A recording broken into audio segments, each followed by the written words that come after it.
The crash. The night sky of the Mojave Desert blazed with an otherworldly light. What started as a pinprick of brilliance quickly grew into a fiery streak, plummeting towards the earth at breakneck speed. Park Ranger Sarah Chen, on a routine patrol, witnessed the spectacle with a mixture of awe and trepidation. "Control, this is Ranger Chen," she radioed, her voice tight with tension. "I've got a situation here. Possible meteor strike about 5 miles east of my position, requesting backup and emergency services." As Sarah sped towards the impact site, her mind raced with possibilities. A meteor strike was rare enough, but something about this felt different. The object had seemed to change course slightly just before impact, almost as if. She shook her head, dismissing the thought. It was probably just her imagination playing tricks on her. The acrid smell of smoke and burning sage reached her nostrils as she approached the crash site. A deep furrow had been carved into the desert floor, ending at a smoldering crater. And there, half buried in the sand and rock, lay something that made Sarah's breath catch in her throat. It was unmistakably a spacecraft. The vessel was sleek and elongated, its hull a dull silver that seemed to absorb the light from Sarah's flashlight. There were no visible windows or hatches, just smooth, unbroken curves that hinted at technology far beyond anything she'd ever seen. Sarah's hand trembled as she reached for her radio again. "Control, we're going to need a lot more than just emergency services. Get me the FBI, Homeland Security, and anyone else you can think of. This is big." As she waited for backup to arrive, Sarah circled the craft cautiously. Despite the violence of its landing, the ship appeared largely intact. There were no signs of fire or major structural damage, just a fine layer of desert dust coating its surface. A faint hum emanated from the craft, barely audible over the whisper of the wind. Sarah felt the hairs on the back of her neck stand up. Whatever this thing was, it was still active. The sound of approaching vehicles snapped Sarah out of her reverie. Within minutes, the crash site was swarming with personnel from various agencies. Men and women in hazmat suits carefully approached the craft, scanning for radiation and other potential hazards. FBI Special Agent Marcus Holt strode up to Sarah, his face a mask of professional calm. "Ranger Chen, I'm Agent Holt. Walk me through what you saw." As Sarah recounted her experience, she couldn't help but notice the tension in Holt's jaw, the way his eyes kept darting back to the spacecraft. He was trying to hide it, but he was just as unsettled as she was. "Thank you, Ranger," Holt said when she finished. "We'll take it from here.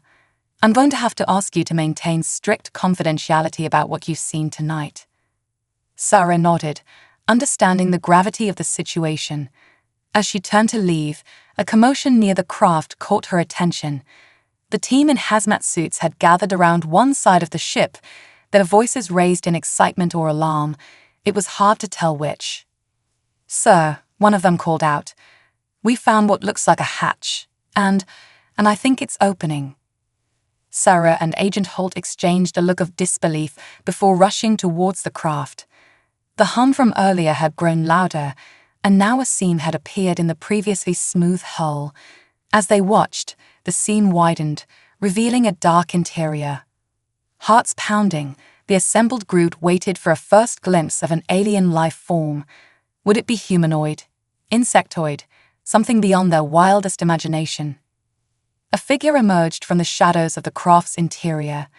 It was bipedal, clad in what appeared to be a form-fitting suit of unfamiliar design. As it stepped into the light, gasps of shock rippled through the crowd. The being removed its helmet, revealing a face that was unmistakably, impossibly, human. "Please," the figure said in perfect, unaccented English, "we need your help." The next few hours passed in a blur of activity. More figures emerged from the craft, 6 in total, all appearing human. They were immediately whisked away to a hastily established quarantine zone, leaving the gathered officials struggling to make sense of what they'd witnessed. Sarah found herself pulled into a debriefing with Agent Holt and several high-ranking military officers who had arrived on the scene. The atmosphere in the makeshift command center was thick with tension and disbelief. "Let me get this straight," General Lancaster, a gruff, no-nonsense woman in her late 50s, said. "A spacecraft of clearly alien origin crashes in the middle of the Movav, but instead of little green men, out pop a bunch of people who look just like us and speak English. Does anyone else find this just a little hard to swallow?" Agent Holt cleared his throat. "Ma'am, I understand your skepticism, but I can assure you, what Ranger Chen and I witnessed was very real. The question now is, who are these people, and where did they come from?" A scientist from NASA, Dr. Elias Corey, spoke up. "The technology of that craft is like nothing we've ever seen. It's centuries, maybe even millennia beyond our current capabilities. If these are humans, they're certainly not from our time." The implications of Dr. Corey's words hung heavy in the air. Time travel. It seemed impossible, and yet. "What about the quarantine team?" Sarah asked, breaking the tense silence. "Have they learned anything from the passengers?" Agent Holt nodded, pulling out a tablet. "Preliminary reports are coming in now. The passengers appear to be in good health, showing no signs of exotic pathogens or radiation exposure. They're cooperating fully with our teams, but..." He trailed off, his brow furrowed as he read the latest update. "But what?" General Lancaster demanded. "But they're claiming to be from Earth. Not just from Earth, but from our near future. Approximately 200 years from now." The room erupted into a cacophony of voices, each official trying to make sense of this earth-shattering revelation. Sarah felt her head spin. If these people were telling the truth, the implications were staggering. As the arguments raged around her, Sarah's attention was drawn to a video feed from the quarantine area. One of the passengers, a young woman with striking green eyes, was speaking to a doctor. There was something in her expression, a mix of wonder, sadness, and determination, that resonated with Sarah.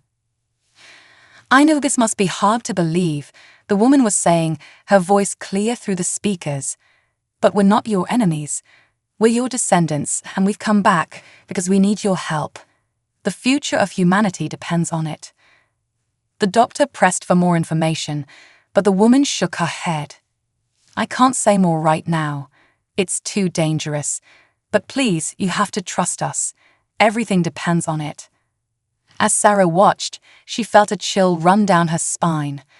Whatever had brought these people back in time, whatever threat they were running from, it had to be dire indeed. The meeting continued late into the night, with plans being made for further investigation and containment. It was decided that the existence of the craft and its passengers would be kept secret from the public for now, at least until they had more information. As dawn broke over the desert, Sarah found herself standing alone near the crash site. The spacecraft had been covered with a large tarp, but its outline was still visible, a stark reminder of how the world had changed in just a few short hours. Agent Holt approached, looking haggard after the long night. "Penny for your thoughts, Ranger Chen." Sarah shook her head, still struggling to process everything. "I just keep thinking, if they really are from our future, why do they come back? What could be so terrible that they'd risk changing history itself?" Holt's expression darkened. "I don't know, but I have a feeling we're going to find out whether we want to or not." As if in response to his words, alarms suddenly blared from the direction of the quarantine zone. Sarah and Holt exchanged a brief, alarmed look before sprinting towards the commotion. They arrived to find the area in chaos. Two of the time travelers had somehow escaped their containment and were making a break for the perimeter. As Sarah watched in astonishment, one of them, a tall, athletic man, easily vaulted over a security fence that should have been impossible to scale. "Stop," Holt shouted, drawing his weapon, but the escapees were moving with inhuman speed and agility, dodging guards and leaping obstacles as if they were standing still. Just as it seemed they might get away, the young woman with green eyes, the one Sarah had seen on the video feed, stepped into their path. She spoke to them urgently in a language Sarah didn't recognize, her hands held out in a placating gesture. For a tense moment, it seemed the escapees might push past her. But then, slowly, they relaxed their stance. The woman turned to the pursuing security forces, her voice carrying clearly across the compound. "I apologize for my companions' actions," she said. "They're afraid, and with good reason. But I give you my word, we will cooperate fully. We have to, for all our sakes." As the escaped time travelers were led back to containment, Sarah caught the eye of the green-eyed woman. There was a weight in her gaze, a sense of barely contained urgency that made Sarah's pulse quicken. Whatever secrets these visitors from the future held, one thing was becoming increasingly clear: the fate of two worlds, the present and the future, now hung in the balance. And somehow, Sarah knew she was going to be caught right in the middle of it all. First contact. The next few days passed in a whirlwind of activity. News of the crash and its extraordinary passengers had spread through the highest levels of government, sparking intense debate and speculation. World leaders were briefed in emergency sessions, intelligence agencies scrambled to gather information, and scientists from various disciplines were brought in to study both the visitors and their remarkable craft. Dr. Amelia Cortez, a renowned xenobiologist, found herself in the unique position of studying humans who were, paradoxically, alien. She stood outside the quarantine zone, watching the time travelers through a two-way mirror. They looked so normal, and yet... "Fascinating, isn't it?" a voice said beside her. Amelia turned to see Sarah Chen, the park ranger who had first discovered the crash. She had been kept on as a liaison, given her unique perspective on the events. Amelia nodded. "It's like looking at a living puzzle. They're human, but not quite. Their cellular structure, their DNA, it's us, but with subtle differences. Improvements, you might say." Sarah's brow furrowed. Improvements. Enhanced cellular regeneration, optimized neural pathways, strengthened immune systems, Amelia explained. "It's as if someone took the human genome and fine-tuned it to perfection." Their conversation was interrupted by the arrival of Agent Holt, accompanied by a stern-looking woman in a crisp suit.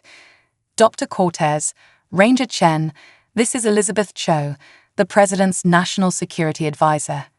She'd like an update on our guests." Cho wasted no time on pleasantries.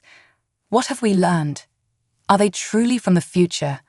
And more importantly, can we trust them? Amelia hesitated, choosing her words carefully. From a biological standpoint, the story checks out. They are human, but evolved. As for trust, that's not really my domain. "They've been cooperative since the escape attempt," Sarah added. "Especially their leader, the woman with green eyes. She calls herself Aurora." Cho's eyes narrowed. "Aurora? No last name." Sarah shook her head. "She says last names fell out of use in their time. Something about genetic privacy concerns." "Convenient," Cho muttered. "What else have they revealed about this future affairs?" "Not much," Holt admitted. "They're cautious about sharing information, claiming that too much knowledge of the future could be dangerous." Cho snorted. "More convenient excuses. I don't like it. The president is under immense pressure to disclose this situation to the public and our allies. We need answers, and we need them now." As if on cue, a commotion arose from within the quarantine zone. Aurora was gesturing emphatically to the guards, pointing at the observation window. "She wants to speak with us," Sarah realized. Cho hesitated for a moment, then nodded sharply. "Fine, let's hear what she has to say." Minutes later, they were seated across from Aurora in a sterile interview room. Up close, her otherworldly qualities were more apparent, a certain fluidity to her movements, an intensity in her gaze that was almost unnerving. "Thank you for agreeing to meet," Aurora began, her voice calm but tinged with urgency. "I understand your frustration with our reticence, but you must understand the delicacy of our situation." "Then help us understand," Cho pressed. "Why are you here? What could be so dire that you'd risk changing the entire course of history?" Aurora took a deep breath. In our time, humanity stands on the brink of extinction. We've come back to prevent that future from ever occurring. The room fell silent as the weight of her words sank in. Sarah felt a chill run down her spine, remembering her earlier conversation with Agent Holt. Whatever they had imagined, the reality was far worse. Extinction. Amelia finally managed. How? War? Disease? Environmental collapse? Aurora shook her head. None of those, at least not directly. The threat we face, it's not of this world. Cho leaned forward, her eyes sharp. You're saying Earth is attacked by aliens? Yes and no, Aurora replied cryptically. The beings we face, we call them the shadows. They're not corporeal in the way you'd understand. They exist in the spaces between dimensions, feeding on conscious thought, on the very essence of sentient life. Sarah struggled to wrap her mind around the concept. If they're not corporeal, how do you fight them? With great difficulty, Aurora said grimly. By the time we understood the true nature of the threat, it was almost too late. We've managed to hold them off, but our numbers dwindle every day. That's why we came back, to prepare humanity for the coming storm. Cho's expression was skeptical. And we're just supposed to take your word for all this. You must understand how fantastical it sounds. Aurora nodded. I do. That's why we brought proof. She turned to Agent Holt. In our ship, there's a secure data core. It contains historical records, scientific data, everything you need to verify our claims and begin preparing your defenses. Holt exchanged glances with Cho, who gave a curt nod. I'll have our team retrieve it immediately. As Holt left to make arrangements, Amelia leaned forward, her scientific curiosity piqued. These shadows, how do they manifest? How do they attack? Aurora's expression grew distant, haunted. They seep into our reality through cracks in the dimensional fabric. At first, it's subtle, strange dreams, inexplicable feelings of dread. Then come the disappearances, entire communities vanishing overnight. Finally, they manifest fully, living darkness that consumes everything in its path. Sarah shuddered at the imagery. But you said you've held them off. How? We've developed technology to detect and temporarily repel them, Aurora explained. But it's a losing battle. That's why we need your help. With centuries to prepare, to advance your technology and strengthen your defenses, humanity might stand a chance. Cho, who had been listening intently, finally spoke. Let's say we believe you. What exactly are you proposing? A partnership, Aurora said simply. We share our knowledge, our technology. You use it to prepare, to unite the world against the coming threat. It won't be easy. The changes required will be massive, and not everyone will accept them readily. But it's our only hope. The gravity of the situation hung heavy in the air. Sarah found herself studying Aurora's face, searching for any sign of deception. But all she saw was determination and a deep, abiding fear. I'll need to consult with the president, Cho said at last. In the meantime, I expect full cooperation from you and your team. No more escape attempts, no more holding back information. Are we clear? Aurora nodded sullenly. You have my word. As the meeting concluded, Sarah couldn't shake a nagging feeling that they were missing something crucial. The story was incredible, yes, but almost too neat.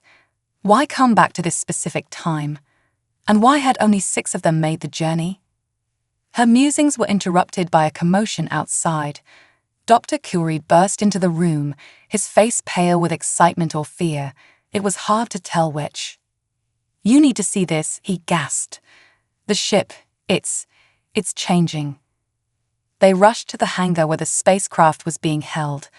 The scene that greeted them was astonishing. The once sleek silver hull was now translucent, pulsing with an inner light that shifted through impossible colors.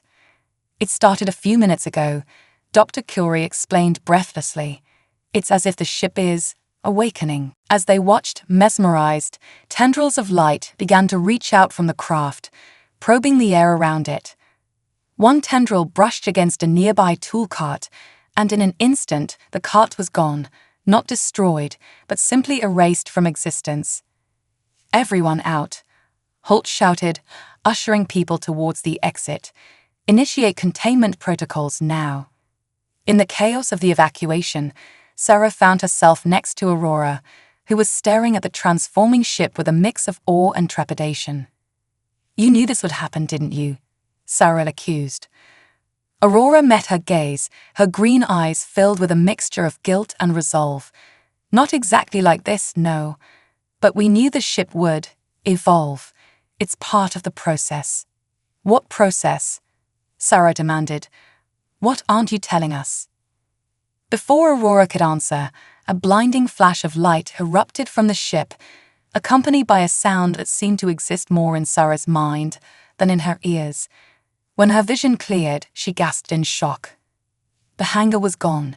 In its place was a vast, shimmering dome of energy that encompassed the ship and a good portion of the surrounding area. And at the edges of the dome, barely visible, were writhing shapes of absolute darkness.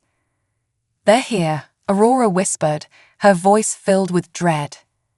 "The shadows have followed us through time." As alarms blared and armed forces scrambled to respond to this new threat, Sarah realized that everything had changed. The future Aurora and her companions had fled was no longer a distant possibility. It had arrived here and now. The true test of humanity was about to begin, and Sarah Chen, once a simple park ranger, now found herself at the very heart of a war for survival that spanned not just space, but time itself. Secrets unveiled. The energy dome pulsed with an otherworldly light, casting eerie shadows across the faces of the assembled officials, scientists, and military personnel. The writhing darkness at its edges seemed to defy the laws of physics. Simultaneously there and not there, a visual paradox that hurt the eyes to look at directly. General Lancaster barked orders into her comm unit, coordinating a perimeter around the anomaly. "I want eyes on this thing 24/7. No one gets in or out without my express permission." Sarah Chen stood at the edge of the hastily established command center, her mind reeling from the rapid turn of events. Just days ago, her biggest concern had been protecting the desert's delicate ecosystem. Now, she was witnessing what could be the opening salvo in an interdimensional war.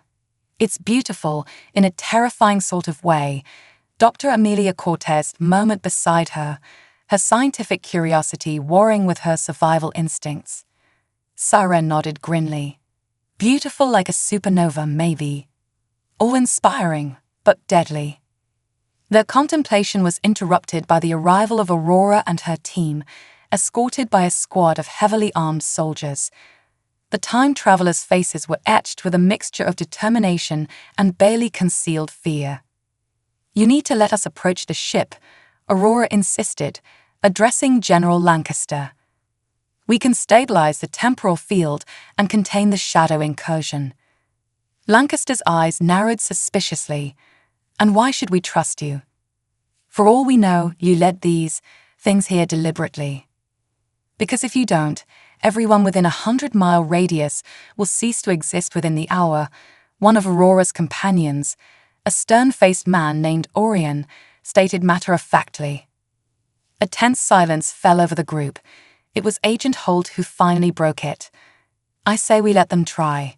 We're out of our depth here, and they're the only ones who seem to know what's going on." Lancaster looked like she wanted to argue, but a glance at the writhing darkness beyond the energy dome changed her mind. "Fine, but you'll be accompanied by our team every step of the way." As preparations were made for Aurora's team to approach the ship, Sarah found herself drawn into a hushed conversation between Dr. Cortez and Dr. Curie. "The readings we're getting from that dome are off the charts," Curie was saying, his eyes gleaming with excitement despite the dire situation. "It's as if it's folding space-time around itself." Cortez nodded. "And the biological scans of our visitors are showing increasing anomalies. It's as if their very cellular structure is in flux." "What are you saying?" Sarah asked, a sense of unease growing in her gut. Cortez turned to her, her expression grave. I'm saying that I don't think our visitors are just from the future. I think there's something more. Before Sarah could press for details, Aurora's team began their approach to the ship. They moved with practiced precision, each member taking up a position around the perimeter of the energy dome. From their hands, tendrils of light, not unlike those emitted by the ship, began to weave intricate patterns in the air. For several tense minutes, nothing seemed to happen.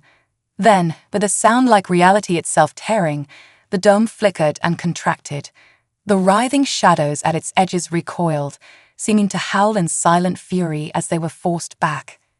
"It's working," Holt exclaimed, hope evident in his voice. But Sarah wasn't so sure. Something about the scene before her felt wrong, like a puzzle with pieces that didn't quite fit. She watched as Aurora approached the now stabilized ship, placing her hand on its hull. In that moment, several things happened at once. The ship's surface rippled like water, and Aurora began to sink into it as if it were quicksand. The other time travelers, their task complete, suddenly collapsed to the ground, their bodies convulsing. And the data core they had retrieved from the ship earlier lit up like a Christmas tree, projecting a holographic display that filled the air above the command center. "Stop her," Lancaster shouted, but it was too late. Aurora had completely merged with the ship, disappearing from view. As chaos erupted around them, Sarah found herself transfixed by the holographic display. It showed a timeline, but not one she recognized from any history book. It depicted a future where humanity had indeed evolved, but not in response to an external threat. Instead, it showed a deliberate, calculated transformation, the methodical redesign of the human species. "My God," Cortez breathed, her eyes wide as she took in the information. They didn't come back in time to warn us. They came back to ensure their own creation. The pieces began to fall into place in Sarah's mind. The shadows weren't invaders from another dimension. They were a representation of humanity's past, the parts of our nature that these future humans had deemed unnecessary or dangerous. As if confirming her thoughts, the convulsing time travelers began to change before their eyes. Their forms shifted, becoming more fluid, less constrained by the laws of physics as they understood them. They were no longer pretending to be simply advanced humans. They were revealing their true nature. Orion, his body now a swirling mass of light and shadow, addressed the stunned onlookers. His voice seemed to come from everywhere and nowhere at once. "We are humanity's future," he intoned. "Not as you are, bound by flesh and limited perception, but as we should be, beings of pure consciousness, unfettered by physical form." "But the shadows," Holt protested, his hand hovering over his sidearm as if unsure whether it would even be effective. "The extinction-level threat are a necessary part of the process," Orion explained, his form rippling with what might have been amusement. "To evolve, humanity must face its darkest aspects, confront the shadow of its own nature. Only by overcoming these shadows can we, ascend." The implications were staggering. These beings hadn't come to prevent an apocalypse, they had come to initiate one. A controlled burn of humanity's baser nature, designed to forge a new species from the ashes of the old. Sarah's mind raced, trying to process the magnitude of what she was witnessing.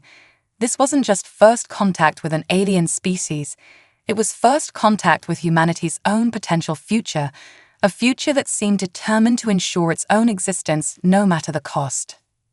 "And Aurora?" Sarah found herself asking, her voice sounding small and far away to her own ears. "The ship." Orion's form shimmered, and for a moment, Sarah thought she saw a smile in the swirling patterns of light. "Aurora is the key, the ship is the catalyst. Together, they will initiate the great transformation." As if on cue, the ship began to pulse with increasing intensity. Waves of energy rolled off it, washing over everything in their path. Where they touched, reality itself seemed to waver and distort. "It's starting," Orion announced, a note of triumph in his multifaceted voice. "The awakening of humanity's true potential." Panic erupted among the assembled humans. Some fell to their knees, overwhelmed by the eldritch energies permeating the air.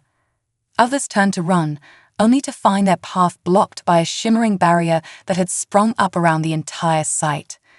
In the midst of the chaos, Sarah felt a strange calm descend over her. The part of her that was still the practical park ranger knew she should be terrified, should be fighting against this forced evolution with every fiber of her being. But another part, a part she hadn't known existed until this moment, felt a pull towards the transformative energy. She took a step towards the ship, then another. She could hear Holt and Lancaster shouting at her to stop, could feel Cortez trying to grab her arm, but their voices seemed to come from very far away. As she approached the shimmering surface of the vessel, Sarah saw her reflection, but not as she was. The Sarah in the reflection was something more, a being of light and possibility. She reached out, her fingers mere inches from the ship's surface. "Sarah, don't." It was Aurora's voice, but not coming from the ship as she expected. Sarah turned to see Aurora, the real Aurora, human and vulnerable, stumbling out of the shadows at the edge of the site. She looked battered and drained, as if she had been through a tremendous ordeal. "It's not what you think," Aurora gasped, her green eyes wide with desperation. "They lied to you, to all of us. This isn't evolution, it's extinction. If you touch that ship, if you accept the transformation, you'll lose everything that makes you human." Sarah hesitated, her hand still outstretched towards the ship. "But the future you showed us, the threat of the shadows." Aurora shook her head vehemently. "A fabrication. A lure to make us, to make you, accept the unacceptable. The beings you see now, they're not our future selves. They're something else entirely, something that wants to remake humanity in its own image." The air crackled with tension as Sarah stood frozen between two possible futures, one of transcendent evolution, the other of continued humanity with all its flaws and potential. In that moment, she understood that her choice would shake not just her own destiny, but that of the entire human race. As the energy from the ship surged around her, as Orion and his transformed companions urged her to embrace the change, as Aurora pleaded with her to resist, Sarah Chen found herself facing the most important decision in human history. And with the weight of that choice heavy on her shoulders, she prepared to act, knowing that whatever she decided, the world would never be the same again. Rising tensions. Sarah Chen stood at the precipice of choice, the fate of humanity hanging in the balance. The transformed beings, led by Orion, beckoned her towards a future of transcendence. Aurora, battered but resolute, pleaded for the preservation of humanity's essence. In that moment of crisis, Sarah made her decision. She stepped back from the ship. "No," Sarah said, her voice growing stronger with each word. "We don't need to erase our humanity to evolve. Our flaws, our struggles, they're what make us who we are." Orion's form flickered with what might have been anger. "You condemn your species to limitation, to suffering." "Maybe," Sarah countered, "but it's our choice to make, not yours." As if awakened by her words, the humans around her began to shake off their stupor. Agent Holt stepped forward, placing a hand on Sarah's shoulder in silent support. Dr. Cortez and Dr. Curie exchanged determined glances, their scientific minds already racing with possibilities. Aurora smiled weakly, relief evident in her eyes.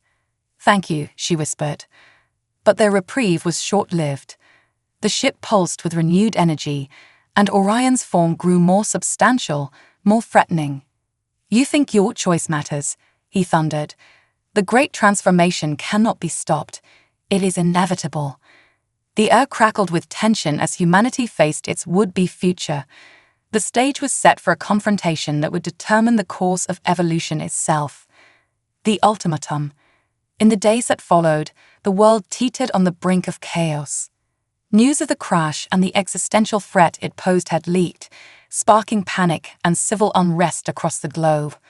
Governments struggled to maintain order while frantically searching for a way to counter the looming transformation. Sarah, now thrust into the role of humanity's unlikely champion, worked tirelessly with Aurora, Agent Holt, and a team of the world's brightest minds. They pored over the data from the ship, searching for weaknesses in Orion's plan. "The ship is the key," Aurora explained, her strength slowly returning. "It's not just a vessel, it's a terraforming device. If we can't stop it, it will rewrite the very fabric of reality on Earth." Dr. Kilry nodded grimly. "And in doing so, it'll remake every living thing in its image. Evolution by force." As they worked, reports came in from around the world of strange phenomena, people spontaneously developing impossible abilities, patches of reality warping and twisting. The transformation had already begun. Orion's voice echoed across every communication channel, an ultimatum to the people of Earth. Embrace the change willingly and ascend to greatness. Resist and be remade regardless, but at a cost of unimaginable suffering. Humanity's response was divided. Some, seduced by the promise of power and transcendence, flocked to the crash site, offering themselves up for transformation. Others fought against the encroaching change with everything they had.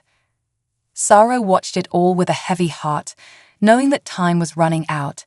But as she observed Aurora tirelessly working to save a humanity that wasn't even her own, an idea began to form. "Aurora," Sarah said slowly, "you're proof that humanity can evolve without losing its essence.